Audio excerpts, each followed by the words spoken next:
2,500 years ago, a man sat under a Bodhi tree, determined not to budge until he saw all there was to see.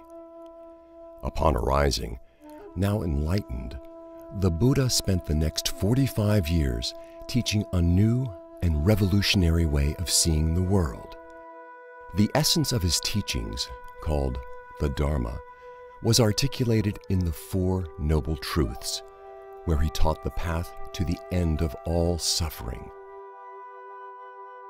Central to these teachings was an important notion that the Dharma is not just about humans. Rather, it includes all of the beings who share the earth. During the course of this film, we'll explore what the Buddha taught us about animals and our relationship to them.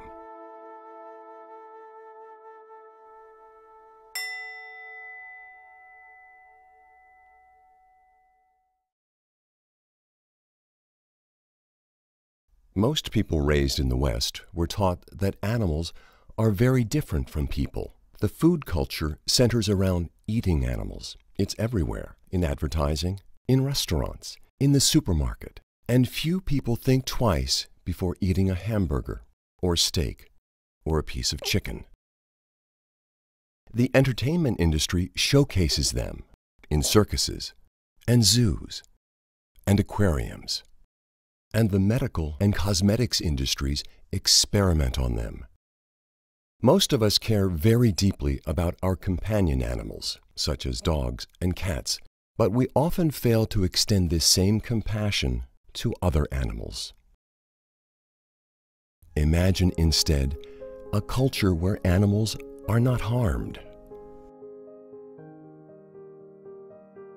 When people are introduced to the Dharma, one of the first things they're taught is the first precept: cause no harm.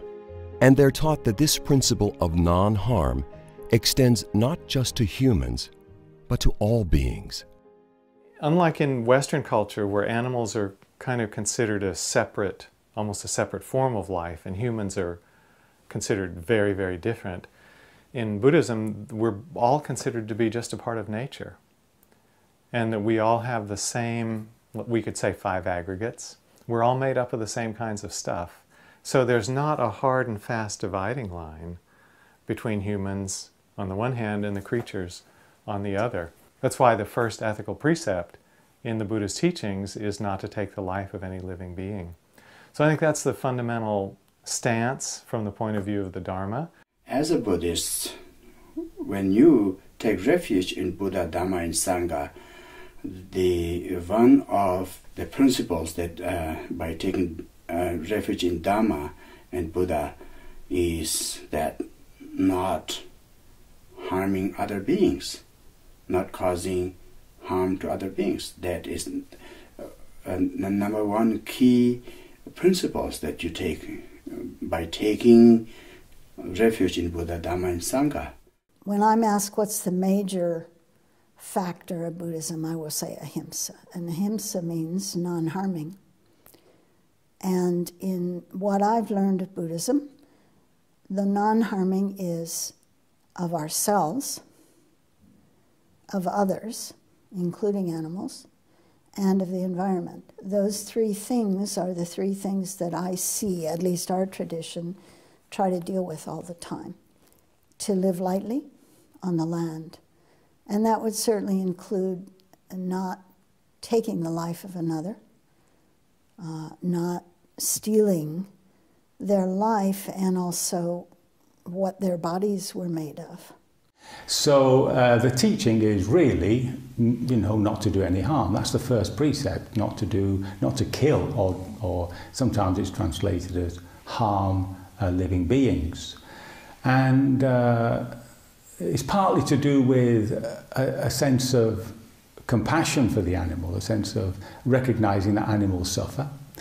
There's also, you might say, a more transcendent view of it, that, according to the Dharma, we take rebirth. And it might be that some of the animals that we are killing were once human beings, or hopefully we're moving up the strata. So I think it's basically seeing his teaching as a whole and putting all animals within that process of liberation. I'm lucky in a sense I've taken the precepts in all three traditions. I'm a joint monk now in the Tibetan tradition and the Soto Zen tradition. But in my early days I trained in a Theravada tradition and spent a short time as a Theravada monk. So I've taken the precepts in all three traditions. In the early tradition of Theravada, the first precept was translated to me as Panatipada Varamani Sikapadang Samadhyami. I undertake the rule of training to refrain from causing injury to living things. That's all living things. That's how it was taught to me. And that's how I teach people. All living things. So we refrain from harming them. That's the same in the Tibetan tradition, because in the Tibetan tradition, the Vinaya is based on the early Patimokkha tradition anyway, so the precepts are more or less the same. The difference comes in the Zen tradition, where the first precept just says, do not kill. And this means do not kill the Buddha. Do not kill the Buddha mind, if you like. Do not do anything that hampers the growth and movement and flow of the Buddha mind, the Buddha nature, the Dharmakaya. So obviously the eating of animals and the interfering with the animal kingdom, exploiting it, does affect that precept, does block that flow, does get in the way of the flow of the Buddha mind, of the Dharmakaya. So the first precept, not to cause any injury to any living thing, means any living thing. You know, it's interesting to me because the suttas on one hand are very clear about non-harming. And when they talk about beings, it's all beings, it's sentient beings. Included in the first precept of non-harming is to not take life. So that seems fairly clear to me that the Buddha was intending us to include in our field of metta or loving kindness all kinds of beings, from the smallest to the largest, the two-legged, the four-legged, the many-legged. So that's really how I hold it, and certainly how I try to live my life. And I don't claim to be perfect. There are challenging situations about that. But the first precept of non-harming is really very dear to my heart, both as an attitude towards, you know, people that I meet, certainly, but as I said, to all beings, and really acknowledging that to each being, their life is precious. To practice compassion, to practice loving friendliness, metta, to appreciate, to develop appreciative joy of life. We always say we abstain from killing, one of the 5 precepts. So this precept applies to everybody. Buddhism has 2 main branches, Mahayana and Theravada. In both lineages, the Buddha talks about our relationship to animals and the fundamental question of the morality of eating them. In the Mahayana scriptures, the Buddha is unequivocal, addressing the subject in detail in the Lankavatara Sutra. For innumerable reasons, the Bodhisattva, whose nature is compassion, is not to eat any meat. Thus, Mahamati, whenever there is the evolution of living beings, let people cherish the thought of kinship with them, and thinking that all beings are to be loved as if they were an only child, let them refrain from eating meat. If, Mahamati, meat is not eaten by anybody for any reason, there will be no destroyer of life. Thus, Mahamati, meat eating I have not permitted to anyone. I do not permit, I will not permit. There are many different quotes of the Parasist Buddha talking about different lives and not eating meat. One of the very strong statements that Buddha had is, I condemn meat eating in all means. I have never approved of meat eating. I will never approve of meat eating. And I do not approve of meat eating for my followers. For all sentient beings are equal to me, like my only son. For bodhisattva vows, lay people can also take bodhisattva vows if they choose. Monastics have our monastic precepts that are different from lay people, or at least more elaborated than what the lay people take as the 5 precepts. But the bodhisattva vows, they can also take vows, and the bodhisattva precepts will prohibit meat eating, whether you're a lay person or a monastic. It's very explicit. So Buddha's main teaching is be vegetarian. Main teaching is don't kill animal, don't kill human body, don't kill animals, don't lying, don't stealing, very nice, honest, compassion for other to take care, for how is I can do other to benefit. Only these things remember, he said. The Buddha also addresses the subject of eating animal products in the Surangama Sutra. Bhikshus who do not wear silk, leather boots, furs, or down from this country, or consume milk, cream, or butter, can truly transcend this world. In the Theravadan scriptures, only a few passages address the subject of eating meat. In the Jivaka Sutta, the Buddha discusses a notion called the 3 purities, saying that monks are not allowed to eat meat unless they know the animal was not killed for them. Jivaka, I say that there are 3 instances in which meat should not be eaten: when it is seen, heard, or suspected that the living being has been slaughtered for oneself. I say that meat should not be eaten in these 3 instances. I say that there are 3 instances in which meat may be eaten: when it is not seen, not heard, and not suspected that the living being has been slaughtered for oneself. So one of the monastic rules in Theravadan Buddhism is that monks are allowed to eat meat. And I think that was a very practical thing at the time of the Buddha, as I understand it, because of the simple concept, beggars can't be choosers. And we have these penniless, wandering vagabonds who need to sustain their bodies in order to carry on their Dharma practice. If they went from house to house and said, no, I have to have a special kind of food, no, don't give me that, it would have been much harder for the lay community to support them. So the Buddha said it was permissible for them to eat meat as long as they didn't know, hear, or suspect that the animal had been killed specifically for them. If they suspected that or knew that, then they weren't allowed to eat that meat. So I think what the Buddha was saying is that as agents, we shouldn't, where we have a choice, we shouldn't be involved in that chain of killing. Even though the bhikkhu had not done the killing and someone else had done that, it was still considered improper if it was killed with the bhikkhu in mind. In a modern consumer society, when we walk into the supermarket, one has to wonder, who have those animals been killed for? And as an average consumer, you know, it often feels to me like they were killed with me in mind if I buy that meat. So an updated understanding of that could be in this modern consumer society. By buying meat and fish products, we're participating in that same chain of killing that the Buddha recommended against.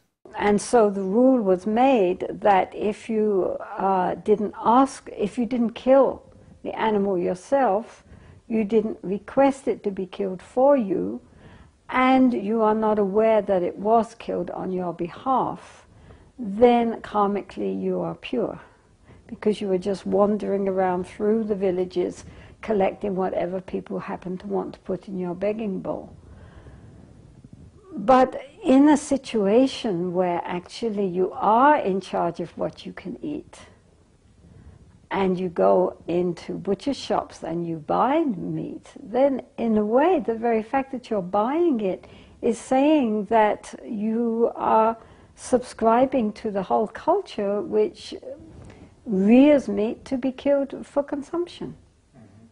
I mean, they only raise and kill these animals because people buy the meat. If we didn't buy it, that particular industry would die out. That if somebody goes into a market, say on a Tuesday, and orders a piece of chicken, at the sales counter somebody will click some kind of calculator which will determine on Tuesday a piece of chicken was sold, which will send out a message for next Tuesday that we have to meet the same quantity of chickens to satisfy our customer base. You know, so even though when you order the chicken on Tuesday, you're not responsible for the death of the chicken that's providing that meal on Tuesday, but in an indirect way, you can be sending a signal that next Tuesday a chicken should be killed to provide food for the customers.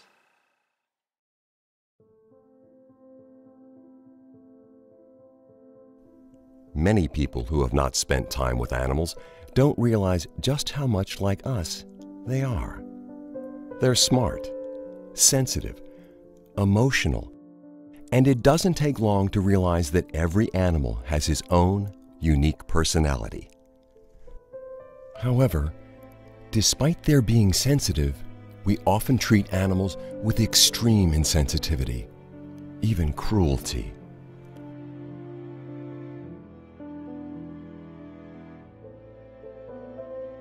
Buddhists realize that all lives are equal in terms of wanting peace and happiness, not wanting pain and suffering. We are all same sentient being. Just we have a different form of life, but in terms of living the life is same, human or the animal, and same desire, same right to live in peace and happiness.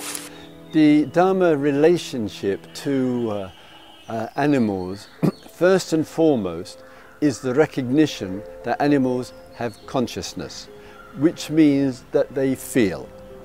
Animals is like ourselves. They also appreciate the kindness. They also fear of death and avoid sufferings, and also desire for happiness. I think we are human beings. We understand what is suffering and what is happiness, and also we advanced enough to understand that the other animals also have that feeling as well. You only have to live in a place like this where we see deer out the window and the mother deer with her little babies in the spring, and how tenderly she takes care of them and how much they look to their mother for safety and protection and follow her and feel safe with her, and to know that there's a bond there that's really precious for them. And in seeing that, it opens our hearts to that sense of connectedness. So I think just for people to broaden their understanding of animals and the animal experience is an important part of this consideration of choices in what we eat. These animals are sentient beings that live, have their lives. And so I want to be able to treat the animal world with great respect, with great kindness, and that they have just as much right to be here as any other being. For most of us, besides our companion animals, our main relationship to animals is the food we eat. Yet because the process of food production is hidden from sight, it's easy to avoid the connection between the food on our plates and the animal she once was.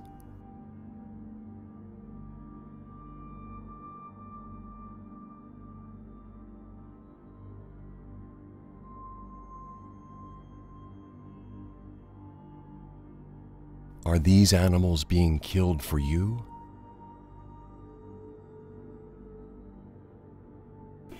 And normally people have no idea what animals go through.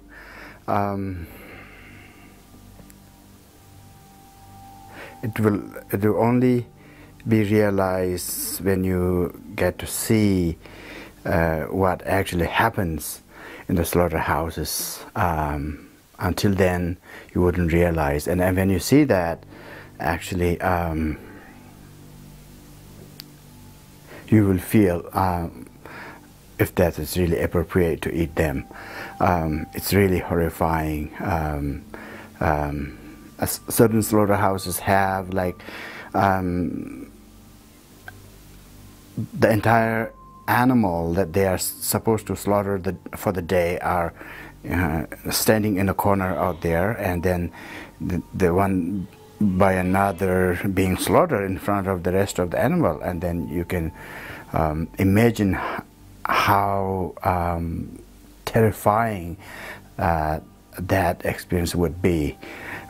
Just imagine yourself being out there, and all your friends and colleagues are being slaughtered, and you are in the line, just a step away from that terrifying thing.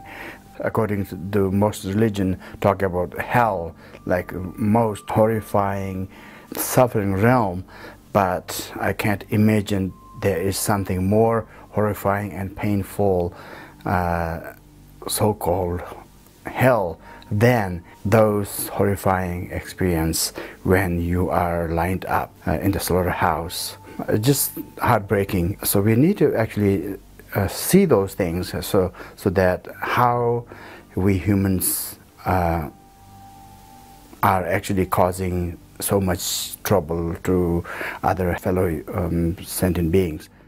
It's said that throughout the average lifespan of an American who lives to be maybe 75, he or she will be responsible for the deaths of 15,000 animals, from large to small, on an average American diet.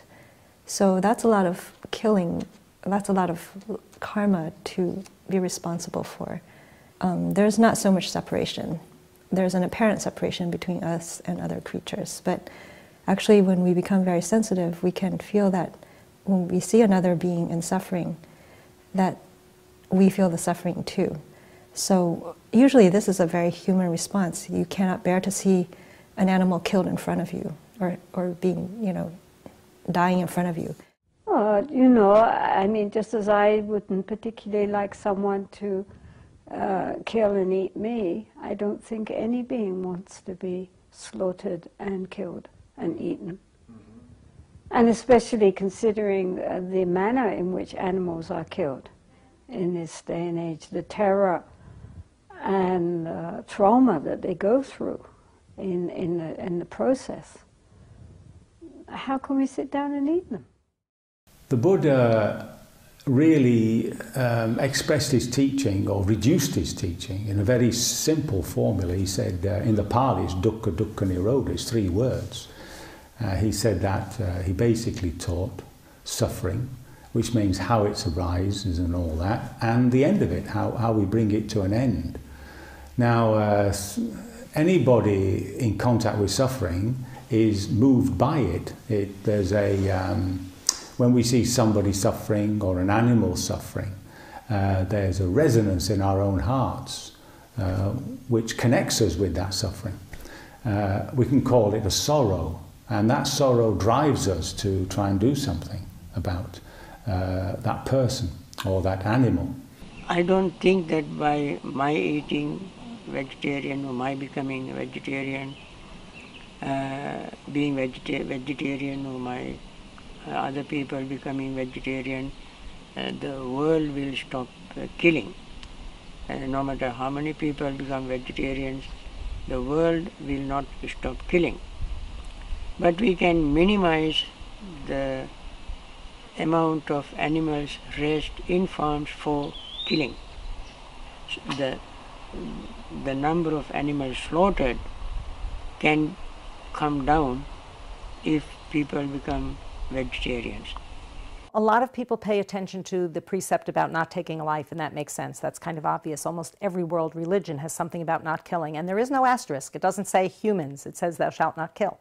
Same with the Buddhist precepts. It doesn't say just humans. It says we shall not take breath away. We should not take a life. But the precept that gets very little attention, that I think is very important and related to that, is the precept of not taking that which is not freely offered. Because when we take cow's milk, that milk was created by the mother cow for her offspring. And when we take that milk away, we are taking that which is not freely offered. And when I say not freely offered, it's not freely offered for a number of reasons. There's a price the cow pays. The baby is taken away from the mother soon after birth, within days, so that we can take the milk. And I find that heartbreaking. And I've heard cows crying for one another. The mother cow is just belting and screaming for the baby, and the baby is crying for the mother, and it's heart-wrenching. We do that routinely so that humans can take the milk. To me, that is stealing. Also, we take the life of the cow in that after her production falls and she's not as productive as she was, that's another way we're taking her life, and we're taking that which is not freely given. It's not freely given because she gives her life for the milk industry. Even on the most humane farms, even where the cow is treated beautifully during life, she is repeatedly impregnated, repeatedly impregnated. It's a 9-month gestation, just like humans. She gives birth, and then the baby's taken away. And she has to be repeatedly impregnated so that she will keep milk flowing at the production levels that we've bred them to produce, and it's unnatural. So they're frequently uncomfortable. The udders are frequently distended and get mastitis and other problems. And we're stealing the milk from the baby whose milk it should be. If you look at the life of a chicken raised for her eggs, they're all born in incubators. They don't have the benefit of their mother nurturing them. And then, of course, half of your little chicks are going to be males. And those male chickens that are raised for their eggs are not going to be good flesh producers. They're small animals that put all their nutrients into producing a large number of eggs. So the little male chicks are just ground up alive when they're less than a day old. And the females that are kept, then they have the tips of their beaks seared off. They're debeaked. And then they go live in a cage. And that's where they stay for 1.5 years, 2 years.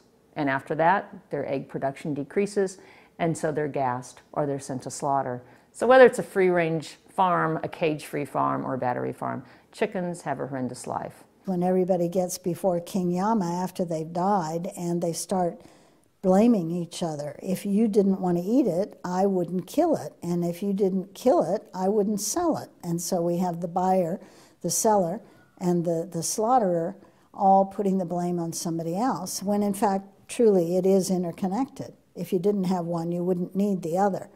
I see that argument as modern, but I also see it as ancient.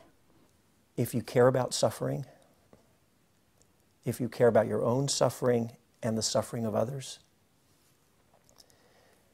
then you want to know what that person, that other being's experience is. And you don't want to turn away, right? You want to know. You want to know how am I acting, what am I doing that I may not have been aware of, that's creating difficulty and suffering. I think that would be true for anyone who cared about suffering. And you don't have to look very far or hard to see the suffering that comes, obviously, from killing animals. In the Dharma, part of what we're encouraged and invited to do is to turn towards suffering and not avert ourselves or turn away. We want to see what's the cause of my suffering and what leads to the end of suffering.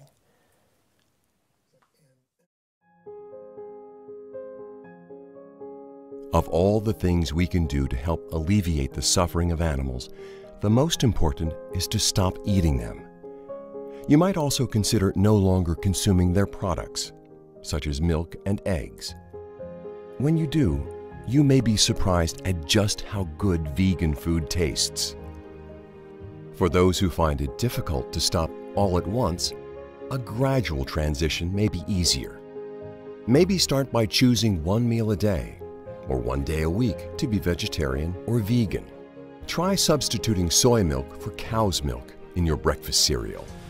It just takes 1 second to decide stopping. Now, it doesn't make any huge chaotic change in our life. It's just we eat something else. It's so simple. It can be done instantly. So less effort for the very big result, ethically, for the animals and the poor people, for the planet, for our own health. It seems that a sensible mind should say this is not an extremist perspective, this is the most reasonable and compassionate point of view. It's also about the environment that we need to protect. The environment not just about water and atmosphere, greenhouse, but it's also about forest, it's also about animal life that we need to protect because it's an important ecosystem. So I think vegetarians is a very holistic approach that for us to embrace all that awareness and also the kindness and compassion practice are very much together in a very holistic way. The point with vegetarianism is that in this modern day and age where food is so easily obtained, there doesn't seem to me to be too much excuse to eat any kind of food which has caused pain to another being. I mean, it doesn't seem to fit in with our whole idea on compassion and bodhicitta. Previous to my monastic ordination, I was married and I had a child. I was once out with my son in his stroller. A lady came by and was admiring him and went for that typical pinch the chicks little movement and said something to the effect, "You're so cute I could eat you." And at that moment, it hit me like the proverbial ton of bricks that all the animals that are ever eaten are somebody's child. And I certainly didn't want my child eaten, even figuratively. So that was my transition from being a health-conscious vegetarian to an ethical vegetarian. How can we bring this compassion to all beings? Yes, we may not be able to do it all the time. We may inadvertently be causing harm, but how, again, as I came back earlier, to cause the least harm possible and to become educated, to become aware of what actually is here. In early days of my life, I was not a vegetarian. I ate all kind of meat. But later on, purely because of my conscience, I thought it would be much better if I become a vegetarian. I have seen animals being slaughtered. I have seen animals raised for meat in farms and so on. I have seen animals suffering. And therefore I felt a little guilty of eating meat. I have to, when people ask me to talk on Dhamma, I talk on metta, living friendliness, meditation, also I teach. And when people ask questions about meat eating meat, this appears to me not compatible. Yes, I was a monk in South Korea back in the 80s, and it was in a monastery. When I got there, I realized that they were vegan, what we would call vegan. No meat, dairy, or eggs, no wool, silk, or leather, and it really deepened my commitment to being a vegan. The practice of plant-based eating had been going on for centuries, maybe for 700 years, and it was part of the practice of deepening meditation, the idea that it's difficult to go deep in meditation if I'm acting in ways that are not ethical, and harming other living beings disconnects me from the root of compassion and meditative equanimity. We're all raised in a society where we're forced to disconnect from our natural wisdom and compassion. If you say, I no eat meat, 1 year I no eat meat, that's also good benefit. Say I'm 1 month no eating, that's also good. I'm not eating 1 day, also benefit. Then eat. Completely whole life no eat, that's the best. When you do go vegan, not only will the animals thank you, so will your body. It's often easy to find products that are not tested on animals and do not contain animal ingredients. Look for the words, "not tested on animals," or "no animal ingredients," or look for the cruelty-free logo. An excellent book on animals and the Dharma is The Great Compassion by Norm Phelps. If you would like more information, the Dharma Voices for Animals website has a resource page with many helpful recommendations. If you've ever been on a Buddhist retreat, you were probably reminded to refrain from harming insects, such as spiders and mosquitoes, as part of the first precept's principle of non-harm. Try extending this practice into your everyday life. If animals come into your home, consider trapping and releasing them. Another thing you can do is talk to people about our relationship to animals, engaging them one-on-one, or starting a discussion within your Sangha. You can also arrange for a screening of this video. Talking with others about this issue is an opportunity to practice right speech. It's important to always be respectful and make it clear that you are not telling people what to do or judging them. Instead, you are simply asking them to consider this important issue. When people reach this point in their practice where they're investigating the question of vegetarianism or veganism, they really have to examine it from a lot of different alternatives. What foods are they familiar with? What foods are they comfortable with? What foods do they have access to on a daily basis that will really strengthen their body and support their health? It may take some time as they wrestle with the ethical question, as they experiment with their diet, to figure out what's going to feel best for them in the long run. I really think it's important for every practitioner to approach that in an open-ended and pressure-free way so they come to their own understanding about it. So I don't think from myself or my friends who are vegetarian that we have a judging attitude to people as they explore that. The choices we make about whether to eat animals or not is such an important decision, not only for the animals who suffer so terribly, but also for ourselves. The law of karma. Buddhists worldwide should be at the forefront of this discussion. And yet, it seems that no one is talking about this. I'm very grateful, though, to a number of Buddhist teachers around the world who have been recently identifying themselves as vegetarian or as vegan, and also sharing with their sanghas and with their with the folks in the retreat centers that it's the Buddhist teachings on non-harming and compassion which leads the teacher to deciding not to eat animals. As you know, it's very interesting. I have made a choice due to this, my own sense of the sensitivity of beings to try to cause the least harm and to not eat them. And actually, I don't even wear them. And I don't want to use any products that are part of them in there. But I also know, you know, I wear these clothes, I use a phone, I drive a car, and it could be also part of exploitative labor. I mean, it's impossible, as I said earlier. It's impossible not to cause harm, but how can I cause the least harm? And let us make a conscious choice. So, my dear friends, sisters and brothers, colleagues in the Dharma world, I invite you to just to bring awareness and let your awareness in these teachings of the Dharma inform you.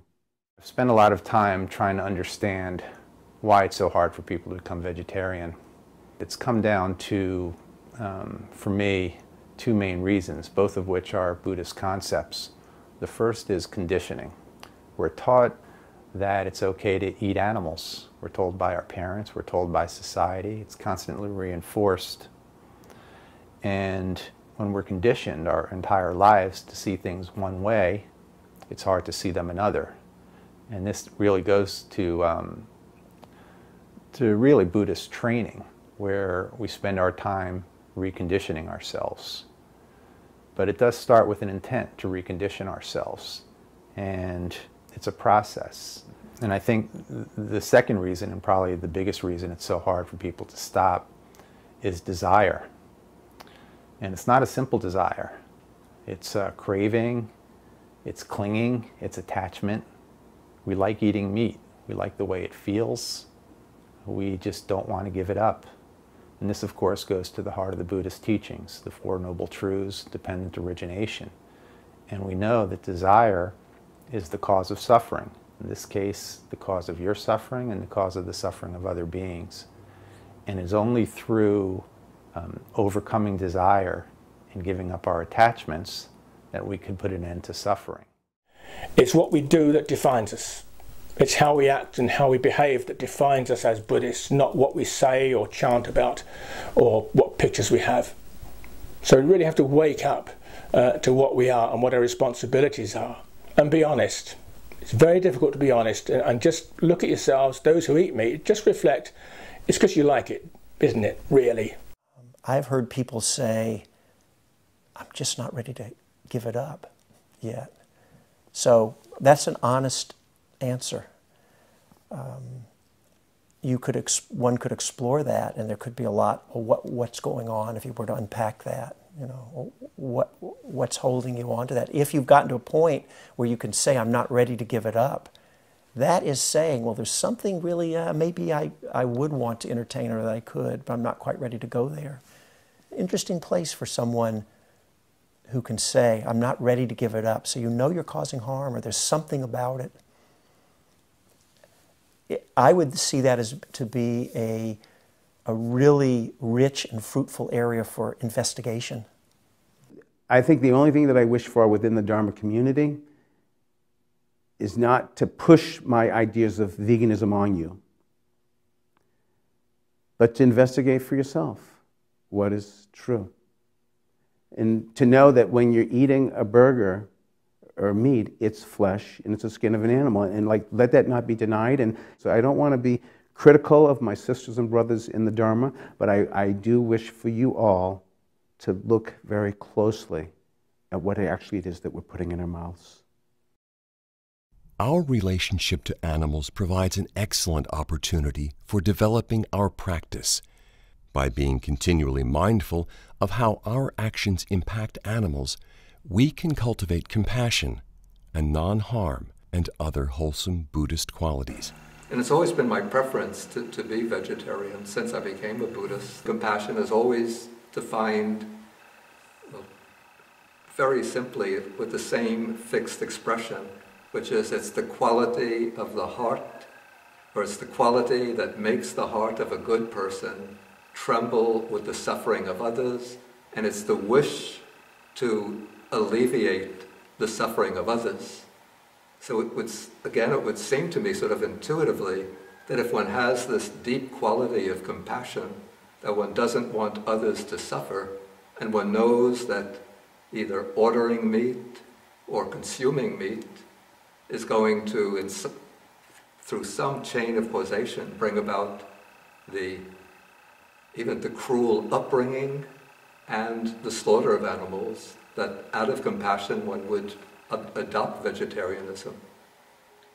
So that's why it seems to me that if one takes the ethical principles of Buddhism in my own reflection and tries to be strictly consistent with them, it would seem to entail an obligation to observe vegetarianism, at least in countries where one does have an option.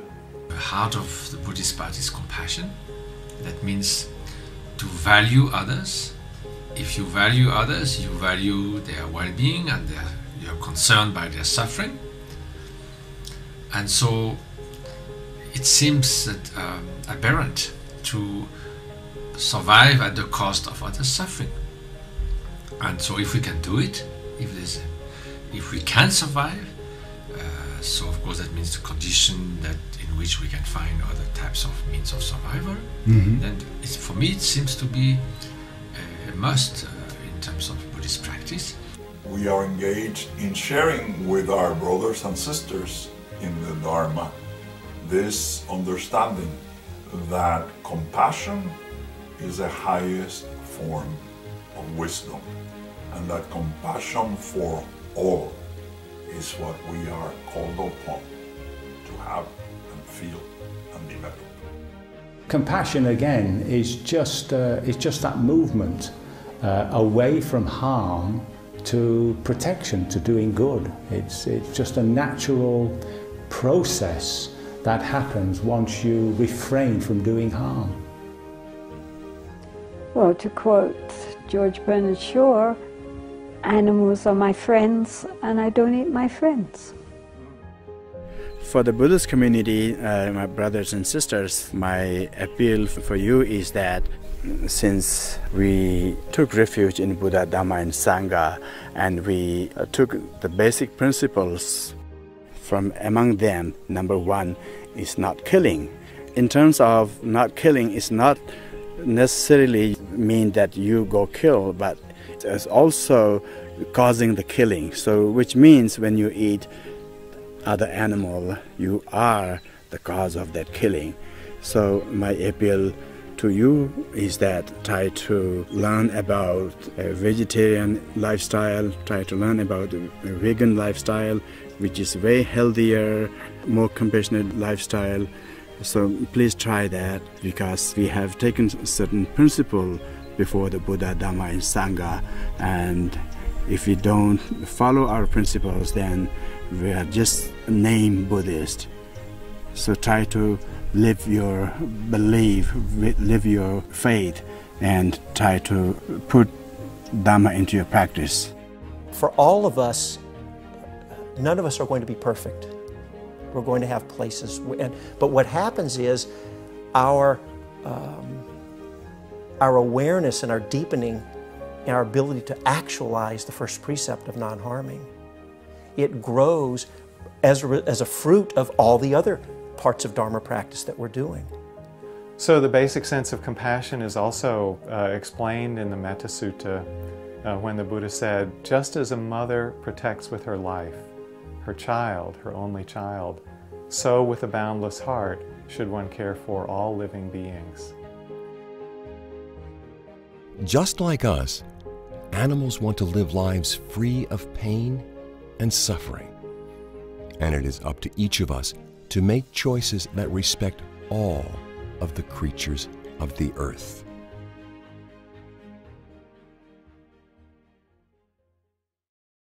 May all beings be happy. May all beings be safe. May all beings be free from suffering.